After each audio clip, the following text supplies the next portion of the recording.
Ok? Pessoal, como eu comentei com vocês lá no início, a gente vai iniciar agora a correção da página 298. Aí também tem 299 e página 300 para a gente fazer a correção. Quando for lá no... Professor, a 298 não foi? Você não falou? Deixa eu dar uma olhadinha aqui.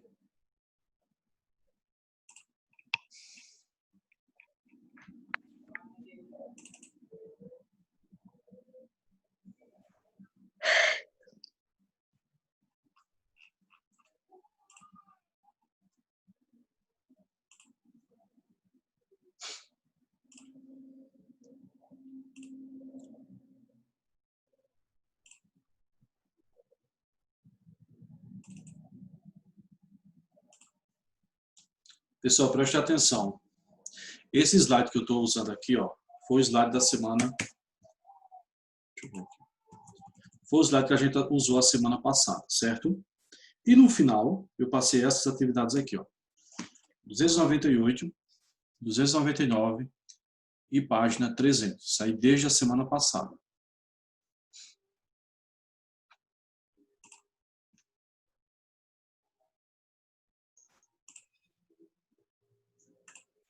Pois eu não fiz a 298, mas eu vou fazer e vou mostrar e vou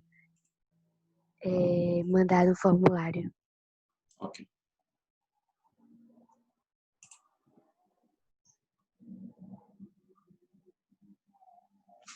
Pessoal, vamos lá. A página 298. Então, veja, o áudio de vocês vai estar aberto, tá bem? Só que eu peço para vocês só ativar o áudio quando vocês forem falar as respostas de vocês ou tirar alguma dúvida, fazer algum comentário, tá bem? Então, vamos lá.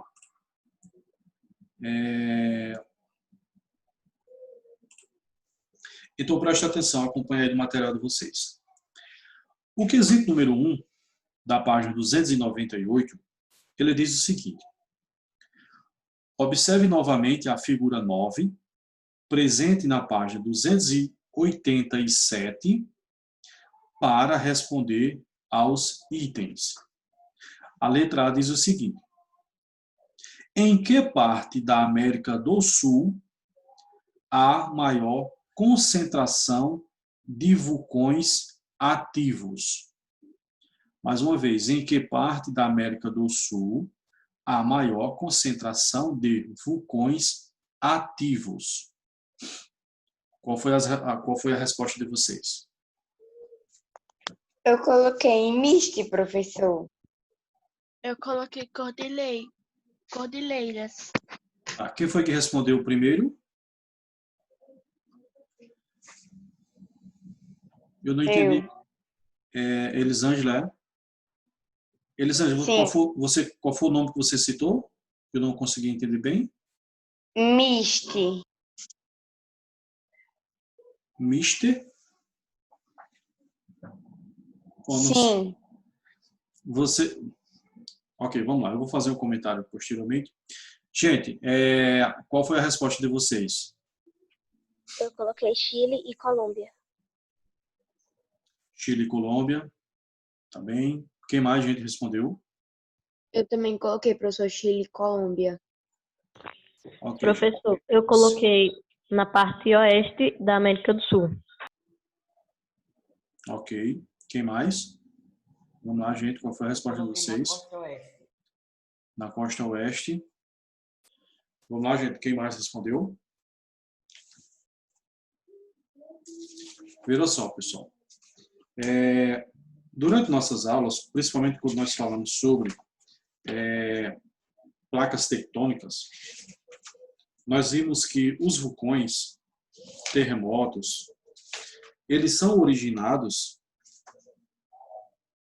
Deixa eu marcar aqui. Eles são originados a partir do encontro de placas tectônicas.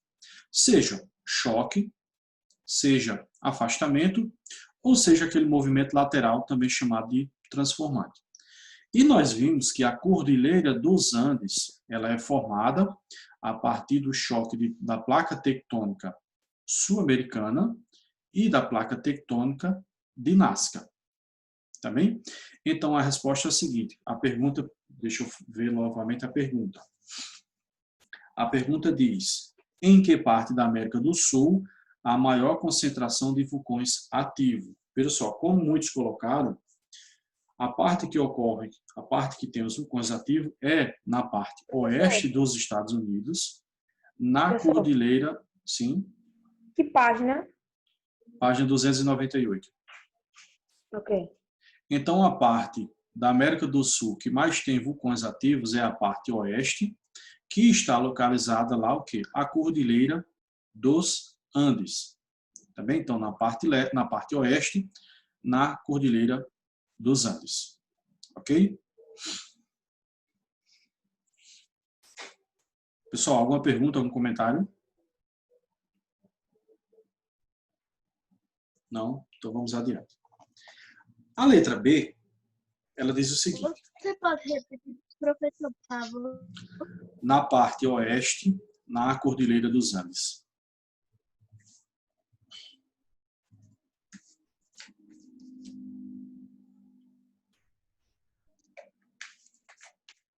Vamos lá. A letra B diz o seguinte.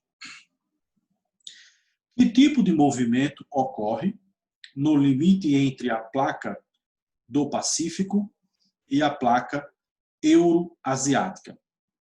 Qual é a consequência desse movimento? Então, vamos por parte. A primeira pergunta é a seguinte. Que tipo de movimento ocorre no limite entre a placa do Pacífico e a placa euroasiática? Qual é o tipo de movimento que ocorre lá?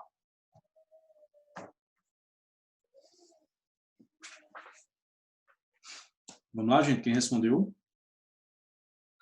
Eu coloquei Convergente.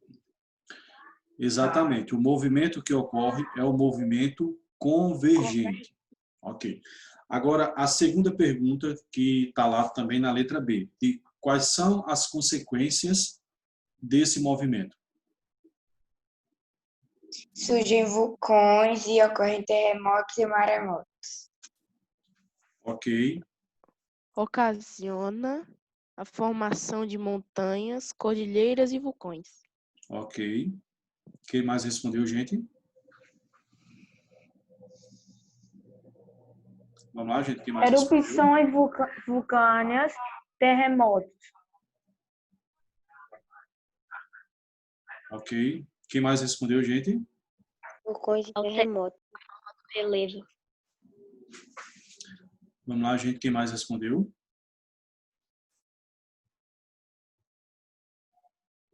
Vulcões e terremotos.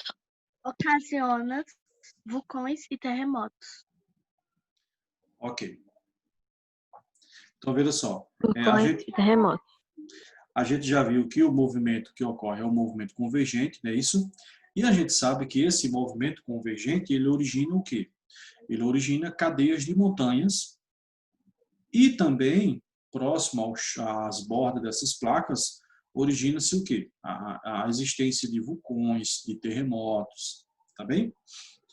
Ok. Vamos agora para o segundo quesito.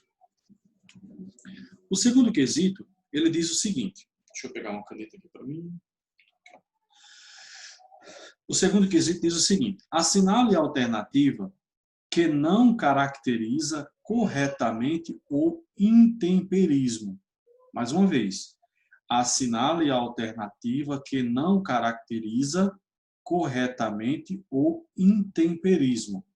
Então, você vai analisar a alternativa A, B, C, D e E e vai identificar qual é a... Professor, Sim. eu coloquei a letra B. Eu botei a letra B. Professor, Letra B. eu coloquei a letra B. Letra B. B. Também coloquei a letra B. Ok. Professor, Gente, eu botei a letra B. ok, então vamos lá. Eu percebi que a maioria, se não todos, né, colocou a letra B. Deixa eu perguntar aqui. Teve alguém que colocou diferente da letra B? Não. Não, gente. Todo mundo colocou a letra B. Então, veja só. O gabarito do quesito segundo é realmente letra B. Tá bem? Que diz o seguinte. O intemperismo químico... Que página é, professor? Página 298. A letra B diz o seguinte: o intemperismo químico é comum apenas em ambientes frios, já que depende da água para ocorrer. Nós vimos que o intemperismo químico ele vai atuar principalmente em áreas, o quê? Em áreas quentes, que são o quê? Que são bastante úmidas. Ok? Por exemplo, a região norte do país. A região norte do país lá predomina bastante o intemperismo químico. Também lembro mais uma vez, para que ocorra o intemperismo químico, é necessário o agente, por exemplo, a água e o quê? Altas temperaturas. Tá bem? Vamos agora para o terceiro quesito. O terceiro quesito diz o seguinte: qual a relação entre as formas de relevo e a distribuição da população pela superfície terrestre? Mais uma vez, deixa eu falar a pergunta. Qual a relação entre as formas de relevo e a distribuição da população pela superfície terrestre? Quem respondeu?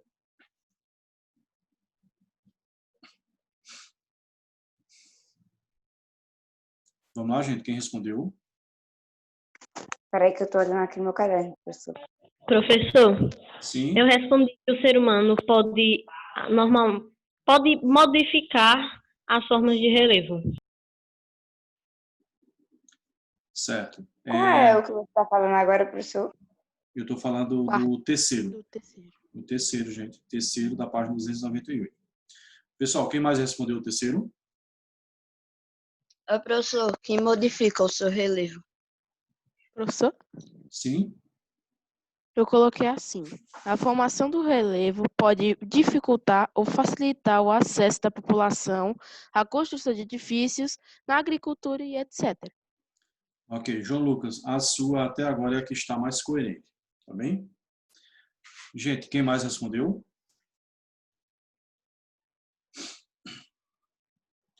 Pessoal, veja só, preste atenção à pergunta. A pergunta é a seguinte: qual a relação entre a formação, qual é a relação entre as formas de relevo e a distribuição da população? Nós vimos que as formas do relevo, ela tanto pode dificultar, como ela pode o quê? Facilitar a ocupação dos seres humanos. Quando nós estamos falando sobre distribuição da população, o que é que a gente percebe? A gente percebe que a população ela está concentrada principalmente onde? Na forma de relevo que facilite a ocupação dela. Por exemplo, as planícies. Tá bem?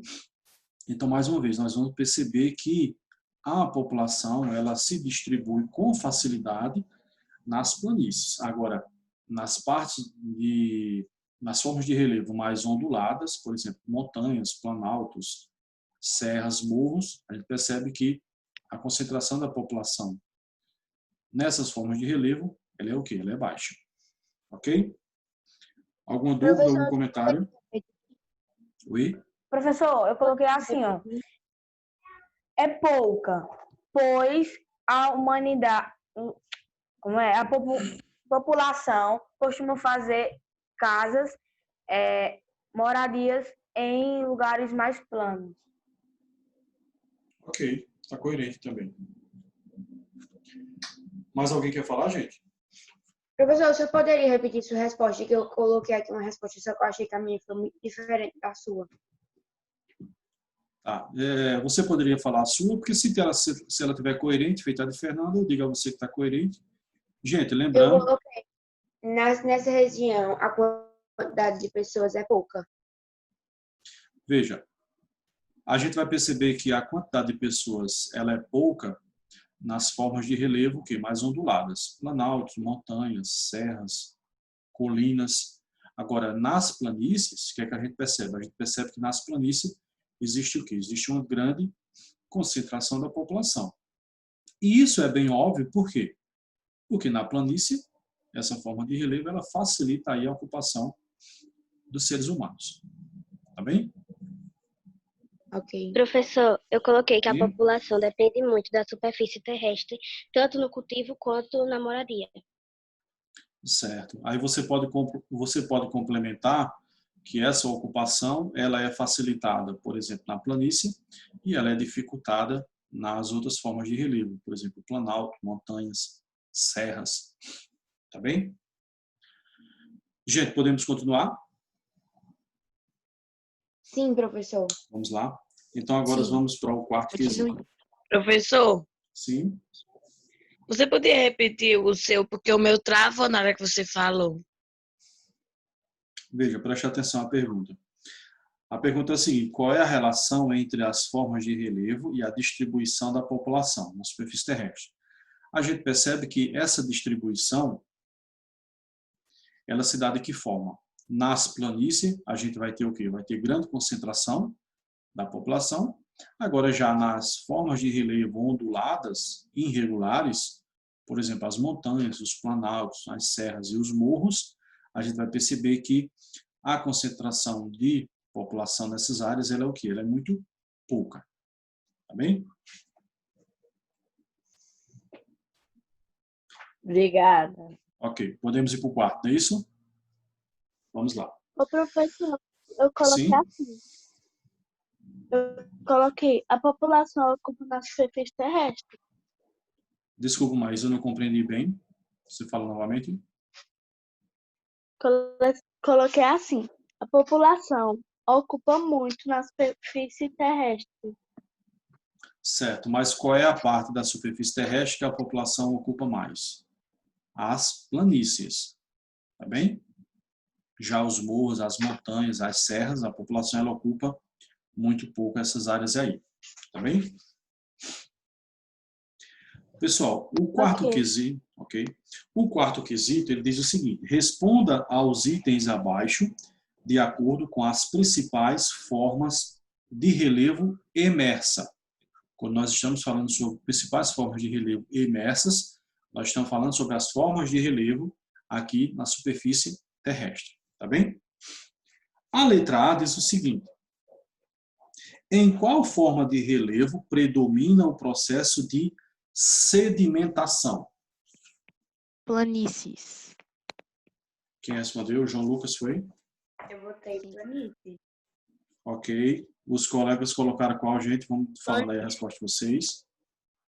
Planícies. Planície. Planície. Pessoal, vejam só. A resposta é planície. Lembra que lá no resumo hoje eu falei. O processo de sedimentação, o processo de acúmulo de sedimentos, ele vai predominar nas planícies. Tá bem? Então, quem colocou errado aí, conserte, por favor. Vamos para a letra B. A letra B diz o seguinte: as chapadas e as escarpas. Gente, lembrando que escarpas é aquela formazinha que a gente viu lá nas chapadas, que ela parece uma parede. Lembra lá que eu comentei lá que ela parece uma parede, ou seja, você chega, é como se você chegasse assim no finalzinho da chapada, você olhasse para baixo, você visualizasse um grande abismo.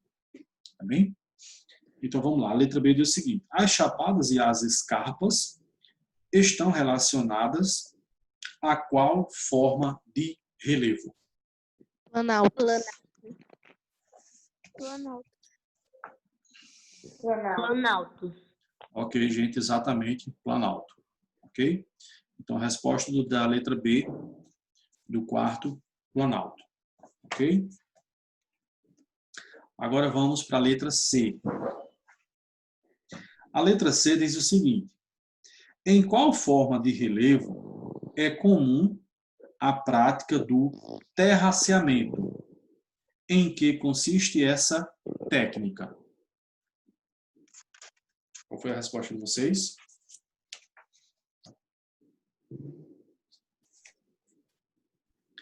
E, gente, qual foi a resposta de vocês dessa aí? Ô, professor, eu botei assim, a prática do terraceamento é uma prática, se eu fazer cultivo agrícola em lugares inclinados, como montanha, descanso. Ok, mas qual é... Ah, sim, você citou, que são nas montanhas. Ok. Gente, quem mais respondeu?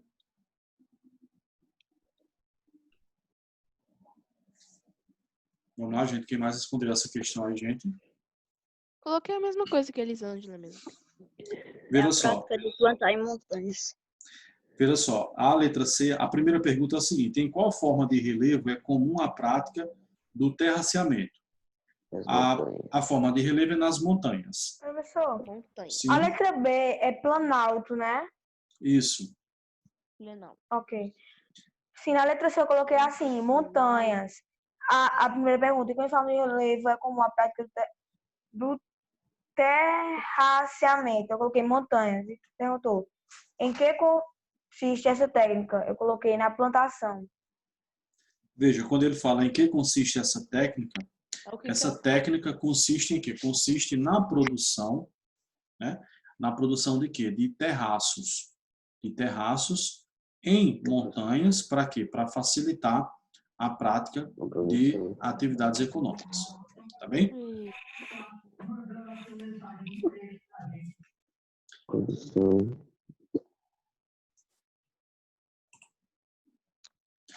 Pessoal, podemos ir para a próxima questão? Para facilitar o professor, Você pode Sim. repetir o C? para facilitar o quê? Veja, a primeira, na letra C tem duas perguntas, não é isso? A resposta da primeira pergunta é montanhas, tá bem? Agora, a resposta da segunda, que diz o seguinte: em que consiste essa técnica? Ela consiste na produção de quê? Na produção de terraços para facilitar a prática, por exemplo, da agricultura.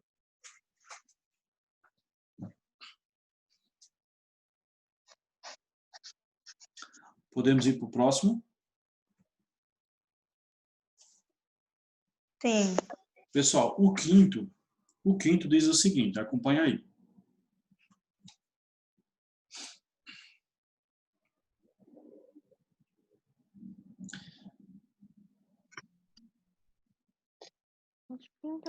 Pessoal, estou percebendo aqui que muita gente estava colocando as respostas lá no bate-papo. Eu não estava percebendo, por isso que eu não estava fazendo a leitura, tá bem? Uma vez que o áudio está aberto, aí eu estou prestando atenção nos áudios. Mas aí eu percebi agora que tem bastante resposta lá. Bruna e Bianca respondeu, Mel, Maria Helena, várias pessoas responderam por aqui, pelo bate-papo. Eu vou procurar observar o bate-papo agora também. Veja só, o quinto diz o seguinte: reveja a figura que representa as formas de relevo submerso na página 295. A gente viu que as formas de relevo submerso são quais? São as no fundo do oceano, tá bem? Emersa são as formas de relevo que está aqui na superfície terrestre e submerso são aquelas formas de relevo lá no fundo do oceano, tá bem? Então vamos lá. A letra A diz o seguinte: o que são margens continentais? Eu coloquei assim, as continentais submersas são o limite entre qualquer continente e oceano. Ok, quem mais respondeu, Eu coloquei gente? assim, é a letra A, né, professor, do quinto? Isso, letra A do quinto. Limitam a crosta acidental e oceânica. Não, ocidental e oceânica. Margem Professor. continental é a parte submersa situada nas bordas dos continentes. Professor, Ok, eu quem mais coloquei que respondeu? são terrenos Professor, eu submersos coloquei situados nas bordas dos continentes. Ok. Quem mais respondeu? Eu coloquei assim: limita a costa continental e da Oceania. Desculpa, Maísa, eu não entendi bem. Você pode repetir, por favor? Limite a crosta continental e da Oceania. Ok, o limite é ali entre a borda continental e os oceanos, os mares e oceanos. Ok. Gente, mais alguém respondeu?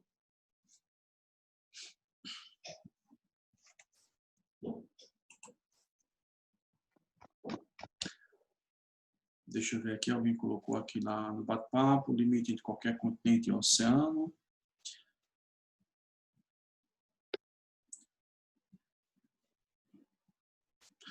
Ok.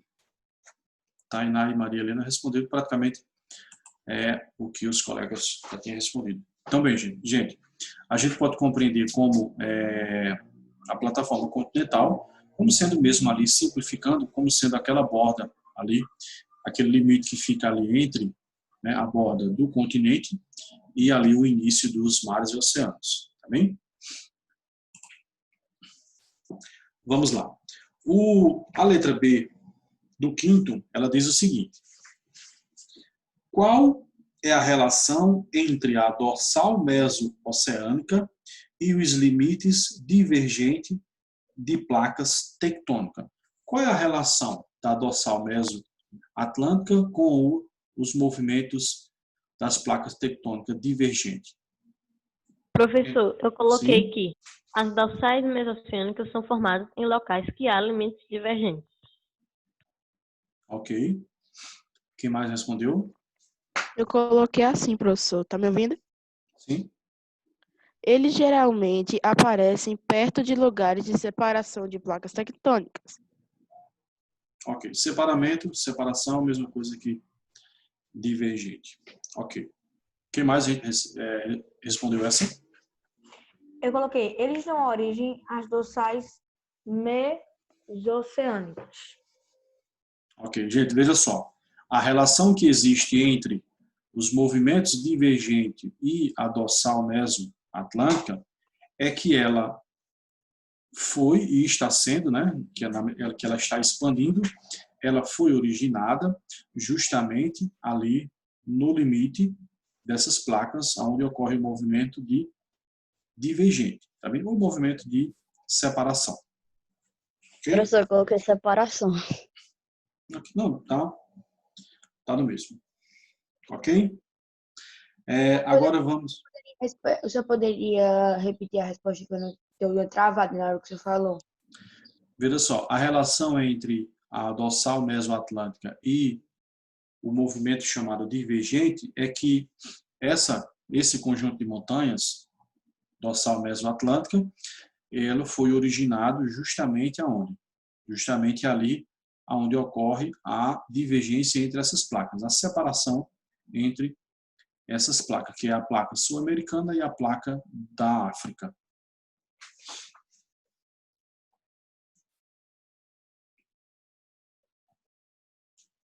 Ok.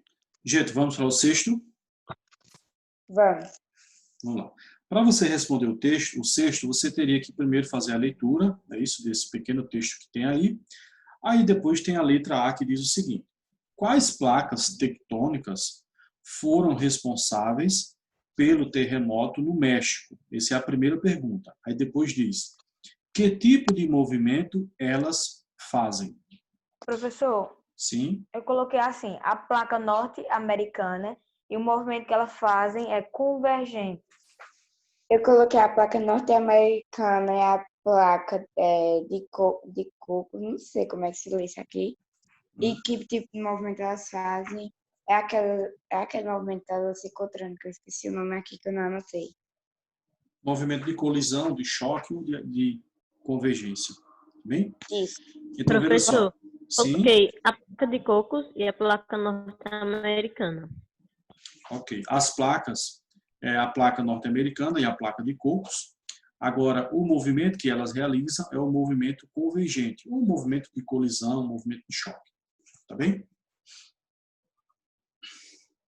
A letra B, ela diz o seguinte: qual outro fenômeno natural o choque... Peraí, deixa eu ver essa pergunta, eu acho que faltou algo aqui. Qual outro fenômeno natural o choque entre placas gera? Não, não faltou não, é isso mesmo. Qual outro fenômeno natural o choque entre placas gera? Pode gerar. Erupção de vulcões. A existência de vulcões, o que mais? Cadeias de montanhas, vulcões e montanhas. Ok. Então a gente já viu, né, isso, que o choque de placas tectônicas tanto pode originar cadeias de montanhas, vulcões, terremotos, né, abalo sísmico. Tá bem? Ok. Então, Professor, coloquei vulcões e terremotos. Ok. Vejam só, o sétimo quesito, ele diz o seguinte, preste atenção no textozinho. As curvas de nível ligam pontos de mesma altitude e são um recurso para representar o relevo. No esquema abaixo, o corte A e B cruza uma superfície representada por curvas de nível. A curva de 20 metros de altitude já está representada no perfil topográfico. Finalize a elaboração do perfil inserindo as curvas marcadas. Aí lá embaixo você tem lá, né, a altitude, aí tem entre parênteses metro, e você tem duas colunas. Isso é a sexta, né? O sétimo. Professor, dá para repetir a letra B? Travou. Vulcões, cordilheiras, conjunto de montanhas, terremotos, tá bem? Obrigada. Gente, veja só, o sétimo quesito, eu não vou responder aqui com vocês, porque essa pergunta ela seria ideal na forma presencial, tá bem? Porque para a gente falar de curva de nível, assim de forma virtual, sem você estar ali perto, ali para estar, por exemplo, para eu mostrar como é que se realiza, é meio complexo, tá bem? Então esse sétimo aí a gente vai, mas na verdade seria para você ligar ali os segmentos de reta. Por exemplo. Professor, Sim? eu não fiz, que eu não entendi. Essa questão ela não é tão simples, tá bem? O ideal seria, para ela ser realizada, seria realizada na forma presencial, porque a gente colocaria pessoal, escuta, por favor, porque aí a gente colocaria um exemplo no quadro, aí tinha como a gente explicar. De forma virtual fica meio complexo. Vamos para o oitavo, tá bom? O oitavo quesito, na página 299, diz o seguinte: observe a tabela, leia o enunciado e assinale a alternativa correta. Lá embaixo diz o seguinte: primeiro que nesse quadro, nessa tabelazinha aí, você tem lá a escala Richter. Lembrando que a escala Richter é a escala que mede a intensidade dos terremotos. Tá bem? Então você pode observar aí, ó, onde tem o nome magnitude, aí você vai perceber 0,0 a 1,9, né? Isso é a intensidade do terremoto. Na medida que esse número vai aumentando, por exemplo, se você observar lá no final, 8,0 a 8,9, você vai perceber que a intensidade aí nesse terremoto ela já é o quê? Já bastante intenso. Se você perceber, por exemplo, a partir do número 7 de magnitude na escala Richter, esse vulcão ele já é o quê? Ele já é muito destruidor. Onde tem aí, ó, 7,0 a 7,9. Aí tem prédios caem das fundações, rachaduras surgem na terra, tubulações subterrâneas se quebram, tá? Porque esse terremoto ele é o quê? Ele é bastante intenso. Agora, se você observar lá, por exemplo, onde tem 2,0 a 2,9, o que é que você vai perceber? Objetos pendurados podem balançar. Então, você percebe que é um terremoto aí que ele não tem tanta intensidade. Tá bem? Ô, professor, Sim? o sétimo, a gente vai fazer? Não, o sétimo não. A gente pulou para o oitavo. Então, veja só. O oitavo, ele diz lá embaixo. Em 27 de fevereiro, pessoal, vê só, deixa eu olhar o tempo aqui, só resta menos de 1 minuto. Então, vamos deixar esse próximo quesito, esse oitavo, para o início da próxima aula, tá bom? Tendo visto que não vai dar tempo mesmo a gente responder agora, para não ficar pela metade. Tá bem, gente? Gente, lembrando que a gente retorna 9h40, tá bem? É só clicar lá no mesmo link. Tá bom, gente? Tchau, tchau, até daqui a pouco.